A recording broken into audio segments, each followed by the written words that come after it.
2010/2011. That was when it occurred to me that there's fire on the mountain. And I made a pledge. I will start 100 days dry fasting. If I die, I die. But I will live an empty life. I later found out I couldn't do 100 days directly. So I broke it. At least. There are some things you find out by yourself. And I broke it to 21, 21, 21. 3 days break, 21, 3 days break, 21. I've done the first, the second, the third. I was on the fourth and I was meeting blood. They carried me to the hospital. I saw myself leave my body. They did abdominal scan and said some things. So the doctor said, if he attempts to fast again, he would die. I was just crying. I wasn't talking. And I was saying, what I set out to pray about, I have not hit the note of victory. I cannot forget how I left the hospital through the window. And I said, if they say I can't fast again, what I was doing was dry. Let me do white. I started on that 21 days white. That's the kind of fasting you take, Gary, no sugar, nothing sweet, nothing salty, no oil, no pepper. I finished that. I still have not hit the note of, to let you know how deep that thing was. And I said I will start 7 days white. Then I started. No victory. Then 3 days dry. It was on the 3rd day.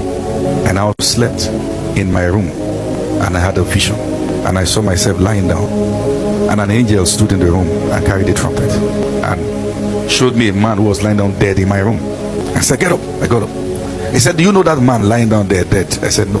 He said, look at him well. I said, I don't know him. He said, look at him well. I said, I don't know him. He said, that's the father of your grandfather. He said, he went with something that belonged to all of you. He said, your cry has come to our ears. That's how he said, our ears. He said, I've been sent to wake him up to collect yours. He took something that looked like a trumpet. You can use doctrine to fault what I'm saying. See, what's my own? It's cool. You think I'll be angry? Carry on. Whatever result I have, I have it. You have your life to live. He blew that stuff and the man got up angry. That's 4 generations. And the angel said, you are. And I was shaking. And I knew instinctively in that vision to dip my hands to his chest. And that's where those things were.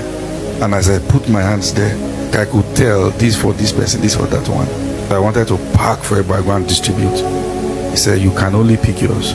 When they pray, they pick theirs. So I picked mine. And the man fell back, dead. Then I woke up from the vision and I knew I had hit victory. Phase 1. No, they're in levels. Oh, sorry. They're in levels. I'm sorry. After a while, I became pained and angry that God, thank you for the victory, but I have a pain. The pain is, look at it. I fasted till I almost died. Must it be this tough? And he said there are kinds that doesn't change without prayer and fasting. Then he said, however, there's always an however. He said, because you didn't discern anybody who went through that journey and broke through. He said, if you had, they carried the anointing to bring you out. I said, what? I did all this because of lack of discernment. I've learned. One of my younger brothers heard the story. He called me up on phone as I released the word to my life now. I said, now that you have heard and your eyes have seen, every grace I've walked in, walk in it. If your journey looks like you are a person of prayer, but you can also see that in all honesty, let's be honest, where I'm coming from, nobody has actually stepped into the light like that. Good thing is that I've shared a story with you. You can discern. We can pray under very serious open heavens.